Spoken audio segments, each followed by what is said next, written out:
when every cell in his body was a dance by itself. Suddenly he realized that this dance is not necessary either.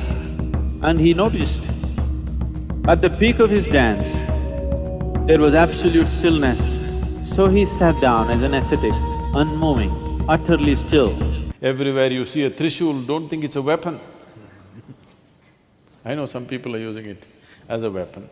It's quite a lousy weapon if you want a weapon, I'm telling you. If you want to kill somebody, Trishul is a bad weapon. Only people who do not know anything about fighting will carry a Trishul and go.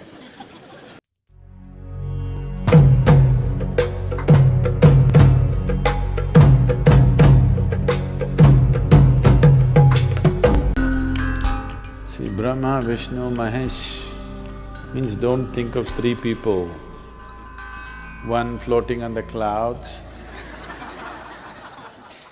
another sitting on top of the mountain, another doing something else. We are not talking about three people. We are talking about three fundamental dimensions without which nothing can happen in existence. If you look at these stories closely enough, Brahma is the creative force. Is there creation in the existence? For sure. Vishnu is the maintenance. Is maintenance happening? I'm not talking about Delhi, I'm talking about creation. There maintenance happening. Definitely there is destruction, isn't it? Within your body right now, millions of cells are dying, millions of new cells are being created, and billions are being maintained, isn't it? So you are a manifestation of these three forces. So is the planet, so is the solar system, so is the whole creation. It is a manifestation of these three aspects of creation, maintenance and destruction. You might have gotten little attached to Shiva and become little destructive.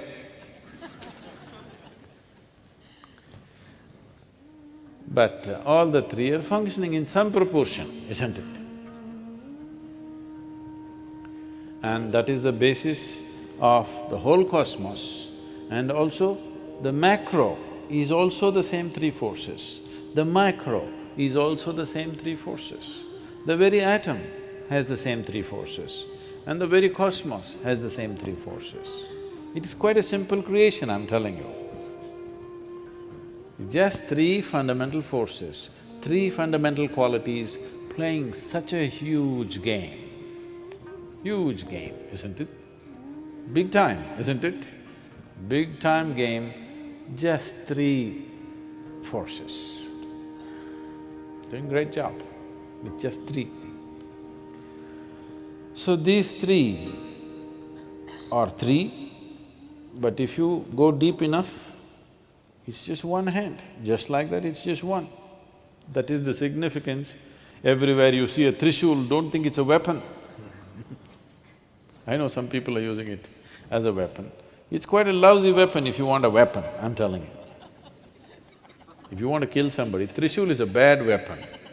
Only people who do not know anything about fighting will carry a Trishul and go. Tell me yes or no. Huh? Can you poke anybody with a Trishul like this? Trishul is not a weapon, it's a symbolism. Now Shiva carries a Trishul not because he wants to fight with you. His son carries a spear. That is a fighting weapon. He fought and what? Kartikeya went on fighting. Shiva never fought, because this is just a symbol.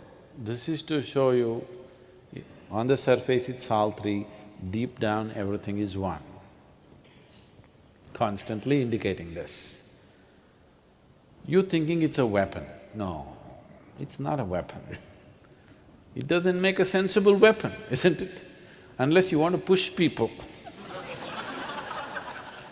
If you want to pierce people, it's not a good weapon, isn't it? So, these three they are different only on the surface. Deep down, it's all the same thing.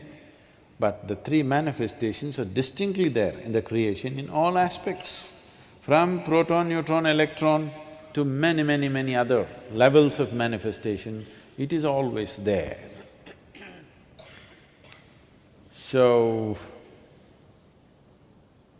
what is the significance of Mahadeva means, these three, when all of them are functioning as one, he is Mahadeva. These are three devas. When all of them are functioning as one, it is a Mahadeva. So we call the destroyer the Mahadeva because this is about Brahma is about the genesis. Vishnu is about the organization of the creation. Shiva is oblivion.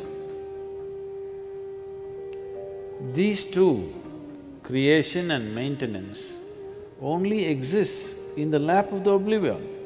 It is the empty space in the creation, which is the most expansive thing, limitless thing, and which is the lap in which creation happens and disappears, isn't it? Happens, conducts itself and falls apart, all happens in the lap of Shiva, because he is oblivion.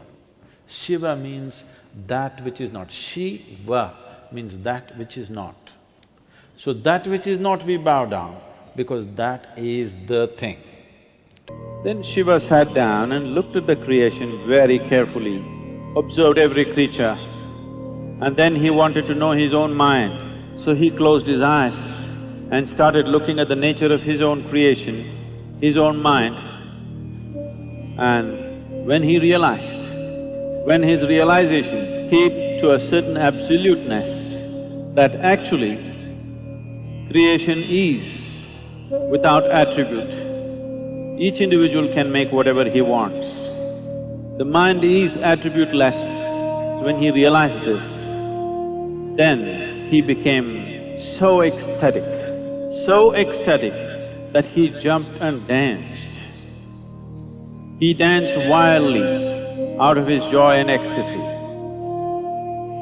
As he danced intensely, with absolute involvement, when every cell in his body was a dance by itself, suddenly he realized that this dance is not necessary either. And he noticed, at the peak of his dance, there was absolute stillness. So he sat down as an ascetic, unmoving, utterly still. They say that stillness happened on this day, on the Mahashivaratri night is when it happened. From intensity of ecstasy to absolute annihilation and stillness, these two things he went on alternating. This is the imagery that you see. Sometimes he's dancing and exuberant, sometimes he's utterly still as if nothing exists. When we say Shiva is the destroyer, it is not about destroying the world, it's about destroying your world. Your world is essentially an accumulation of past experiences and impressions. Past is seeping into the present only through your thought process. And it is projecting itself into the future through your desiring process. What you know as your desire is essentially an exaggerated version of the past. So the destruction of the past is the essential nature, because if you want to know the grandeur of the creation, that is possible only through the presently existing moment that is here right now. This is the only doorway. In utter stillness, there is no past. In absolute movement, there is no past. These are the two fundamental passages that Shiva found